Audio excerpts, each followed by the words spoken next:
Hello friends, स्वागत है एक बार फिर आपका हमारे यूट्यूब चैनल में जीडीएस क्लासेज में। तो आज की वीडियो में पर्यावरण शिक्षा से रिलेटेड एक और क्वेश्चन है। आई होप आपको आज की वीडियो भी पसंद आएगी। तो वीडियो अगर पसंद आएगी तो प्लीज़ वीडियो को लाइक कर दीजिएगा, शेयर कर दीजिएगा दोस्तों के साथ। चैनल को सब्सक्राइब नहीं किया तो प्लीज़ चैनल को सब्सक्राइब भी अवश्य कर दीजिएगा। बेल बटन को प्रेस कर लीजिएगा ताकि ऐसे ही इंपॉर्टेंट वीडियो की नोटिफिकेशन आपको मिलती रहे।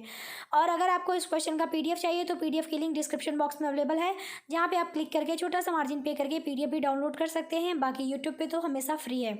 तो चलिए स्टार्ट करते हैं ये वीडियो।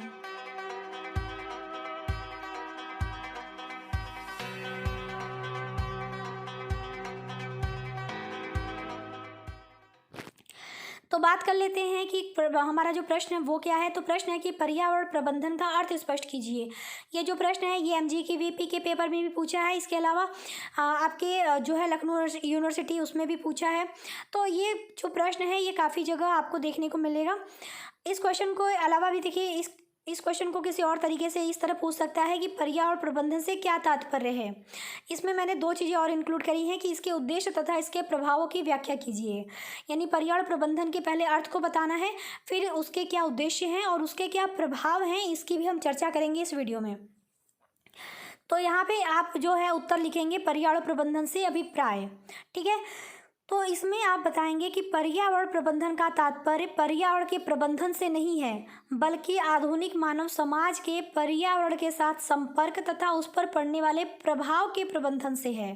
ठीक है, ऐसा नहीं कि पर्यावरण प्रबंधन है तो मान लिया कि पर्यावरण का प्रबंधन नहीं, मानव समाज जो है पर्यावरण के साथ किस तरह से संपर्क बनाए हैं और उसके द्वारा जो है पर्यावरण पर क्या प्रभाव पड़ रहे हैं, उसका किस तरह से प्रबंधन हो रहा है, वो हमारा पर्यावरण प्रबंधन के अंतर्गत आता है। ठीक है, इसी में लिखेंगे। मैंने बहुत सरल भाषा में लिखा है तो आप इसको एक बार पढ़ लीजिएगा। आपको खुद लगेगा कि कितना इजी है, बहुत ज़्यादा ही इजी है और आराम से आप अपनी लैंग्वेज में भी इसको लिख सकते हैं। तो चलिए देखते हैं। आप लिखेंगे पर्यावरण संपूर्ण जीव जगत का आधार है, जो आदिकाल से इसके उद्भव एवं विकास में सहायक रहा है तथा भविष्य का विकास भी इसी पर निर्भर है। इसी कारण मानव पर्यावरण का निरंतर उपयोग कर अपने विकास के मार्ग को प्रशस्त करता रहा है या करता रहता है। कहीं वह पर्यावरण का समायोजन करता है तो कहीं उसका शोषण। तो देखिए, जो लाइन लिखी गई इसका मतलब क्या है। आपको भी पता है कि मनुष्य का पूरा जीवन जो है वो इसी पर्यावरण के इर्द गिर्द ही रहता है। यानी मनुष्य जो है इसी पर्यावरण पर ही आधारित है। पहले से भी मनुष्य जो है पर्यावरण के ऊपर ही डिपेंड रहा है और आगे भी पर्यावरण पर ही मनुष्य जो है वो निर्भर है। तो वही चीज़ यहाँ पे बताया गया है कि मनुष्य का जो भी विकास हो रहा है वो इसी पर्यावरण के अंतर्गत हो रहा है और पर्यावरण चीज़ों के माध्यम से ही वो अपना विकास कर रहा है। तो लिखा गया है वही कि जो है मनुष्य जो है अपनी उन्नति करने के लिए, अपने आप को आगे बढ़ाने के लिए पर्यावरण का हमेशा उपयोग कर रहा है। ठीक है, यानी जो है इंसान अगर उन्नति कर रहा है, विकास कर रहा है तो उसमें पर्यावरण बहुत महत्वपूर्ण भूमिका निभाती है, क्योंकि पर्यावरण के चीज़ों का यूज करके ही जो है मनुष्य वो विकास का रास्ता अपना रहा है। कहीं पर वो पर्यावरण के साथ समायोजन कर रहा है तो कहीं उसका शोषण।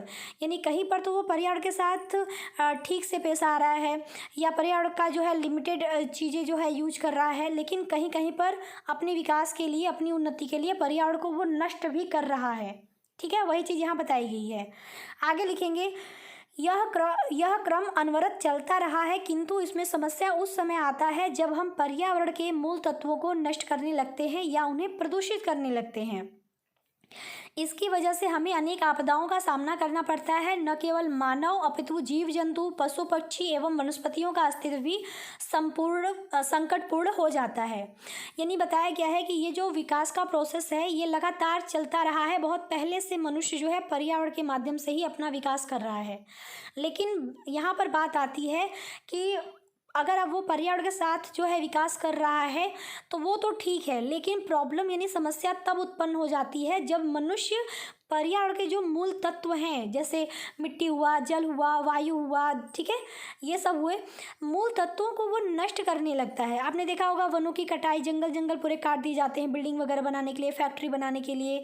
कचरे जो है वो जल में डाल दिए जाते हैं फैक्ट्रियों के, घरों के। तो ये क्या हो रहा है, मूल तत्वों को खराब किया जा रहा है। तो जिसकी वजह से क्या हो रहा है, प्रदूषण होता है। और वही बताया गया है कि ये इस तरह जो प्रदूषण हम कर रहे हैं, जो प्रदूषण किया जा रहा है उसकी वजह से हमें बहुत सारी आपदाओं को झेलना पड़ता है, सामना करना पड़ता है। और ये आपदाएं, जो प्राकृतिक आपदाएं हमें देखने को मिलती हैं, उनकी वजह से केवल मनुष्य नहीं, यहाँ पृथ्वी पर रहने वाले जीव जंतु हुए, पशु पक्षी हुए, वनस्पति हुआ, सबका जीवन जो है वो संकटपूर्ण हो जाता है। मीन्स सबका जीवन संकट में आ जाता है।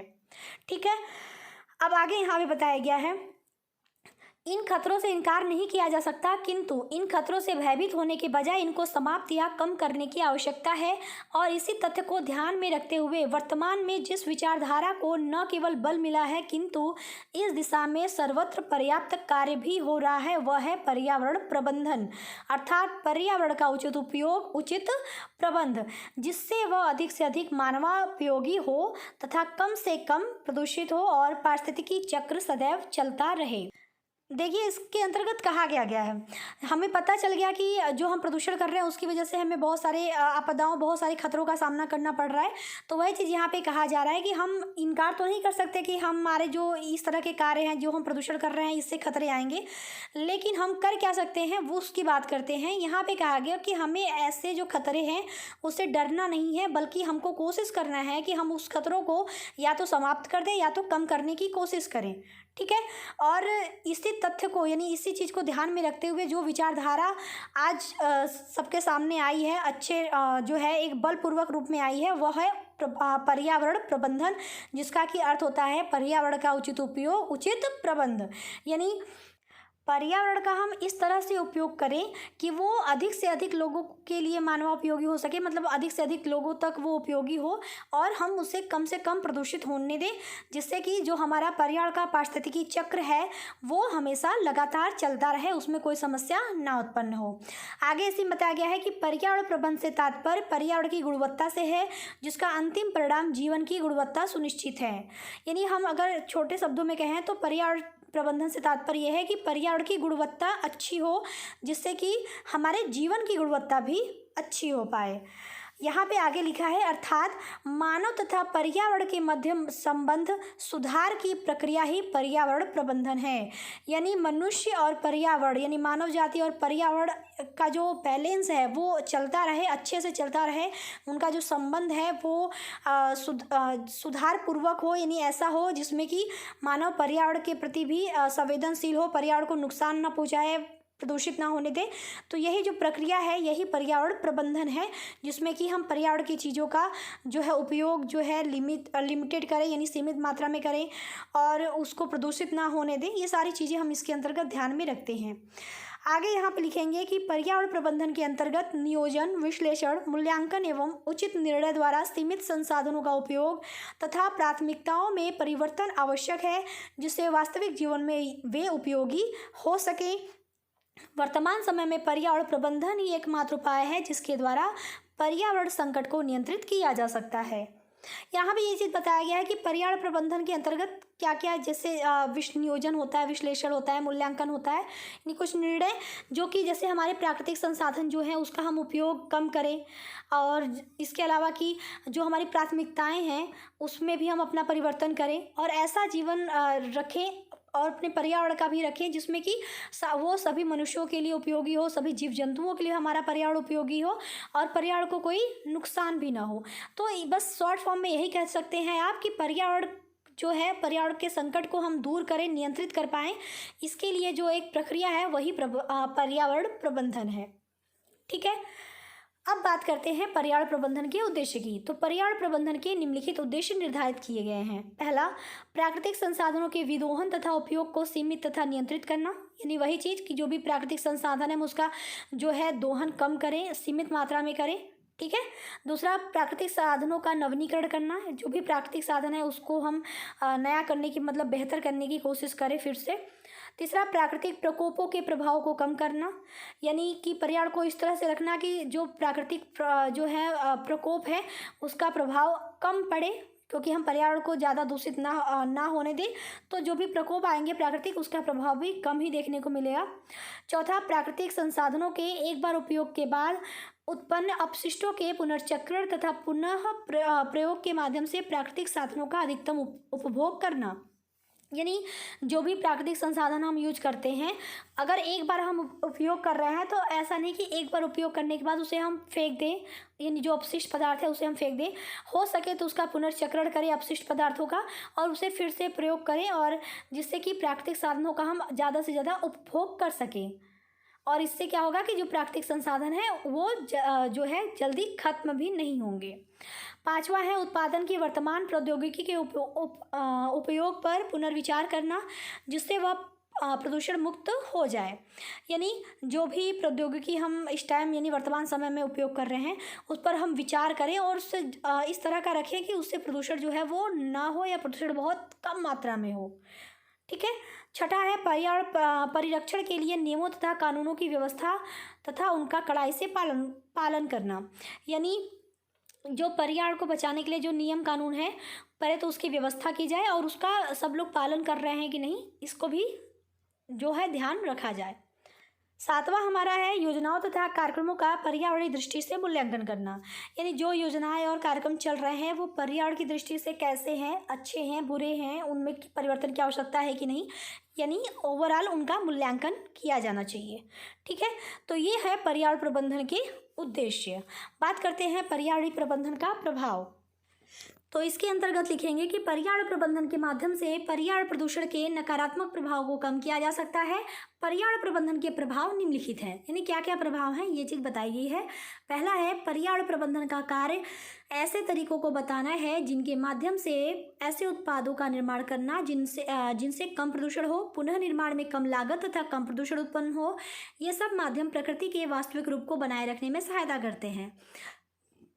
यानी यहाँ पे बताया गया है कि जो पर्यावरण प्रबंधन का प्रभाव है वो हम इस तरह से बता सकते हैं कि पर्यावरण प्रबंधन क्या कार्य करता है कि वो ऐसे तरीकों को बताता है जिसके माध्यम से हम कोई भी उत्पाद अगर बना रहे हैं तो उसमें प्रदूषण कम हो, और हम उसका अगर फिर से निर्माण कर रहे हैं यानी पुनः निर्माण कर रहे हैं तो लागत भी कम आए और प्रदूषण भी कम हो।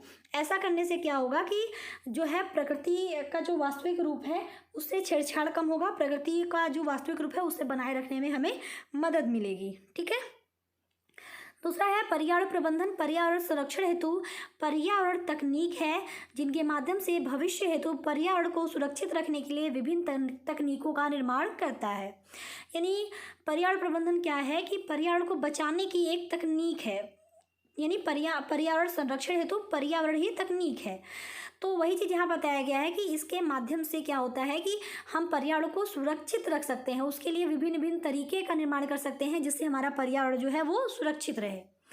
तीसरा है यह विभिन्न तकनीकों द्वारा पर्यावरण पर पड़ने वाले नकारात्मक प्रभाव को कम करता है। यानी जो है हमारी पर्यावरण पर जो भी बुरे प्रभाव पड़ रहे हैं, हम उसमें पर्यावरण प्रबंधन क्या करता है कि वो एक तरह से तकनीक का काम करता है जिससे कि पर्यावरण पर जो भी नकारात्मक प्रभाव हैं वो कम हो जाते हैं, पर्यावरण हमारा सुरक्षित बना रहता है। चौथा है पर्यावरण प्रबंधन उत्पादन की प्रक्रिया परिवर्तन, रिसाइकलिंग, उचित गृह प्रबंधन आदि के माध्यम से प्रदूषण को रोकने का प्रयास करता है। यानी पर्यावरण प्रबंधन क्या करता है, जैसे जो भी उत्पादन की प्रक्रिया है किसी चीज़ की उसमें परिवर्तन कर सकते हैं हम। रिसाइकलिंग का जो काम है यानी किसी चीज़ को वापस से जैसे अपशिष्ट को हम फिर से यूज कर सकते हैं, तो रिसाइकलिंग की जो प्रोसेस है उसके माध्यम से और उचित गृह प्रबंधन आदि के माध्यम से हम प्रदूषण को रोकने का प्रयास कर सकते हैं। पांचवा है पर्यावरण प्रबंधन मुख्यतः उत्पाद की विशेषता एवं उत्पाद बाजार पर केंद्रित होता है। उत्पाद केंद्रित पद्धति से तात्पर्य उत्पाद पैकेजिंग का पुनर्नियोजन एवं पर्यावरण के प्रति अनुकूलन को सम्मिलित किया जाता है।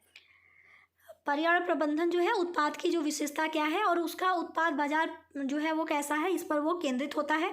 इसका उत्पाद केंद्रित पद्धति का मतलब देखिए ये है, जैसे कोई भी उत्पाद हम पैकेजिंग कर रहे हैं, ठीक है, तो पैकेजिंग का पुनर्नियोजन कैसा है और वो पर्यावरण के प्रति कितना अनुकूलित है, यानी कि पर्यावरण को नुकसान तो नहीं पहुंचा रहा, ये सारी चीज़ें भी हम उसमें सम्मिलित करके देखते हैं। तो ये सारी चीज़ें थी कि पर्यावरण प्रबंधन की भूमिका क्या है। तो आई होप कि आपको सारी जो चीज़ें हैं वो समझ में आ गई होंगी। बस छोटे से रिक्वेस्ट करूँगी कि वीडियो अगर आपको हमारी पसंद आई तो प्लीज़ वीडियो को लाइक कर दें, शेयर कर दें, चैनल को सब्सक्राइब कर दें। अभी के लिए इतना ही। Thank you so much. मिलती हूँ नेक्स्ट वीडियो में, तब तक के लिए टेक केयर, बाय बाय, जय हिंद।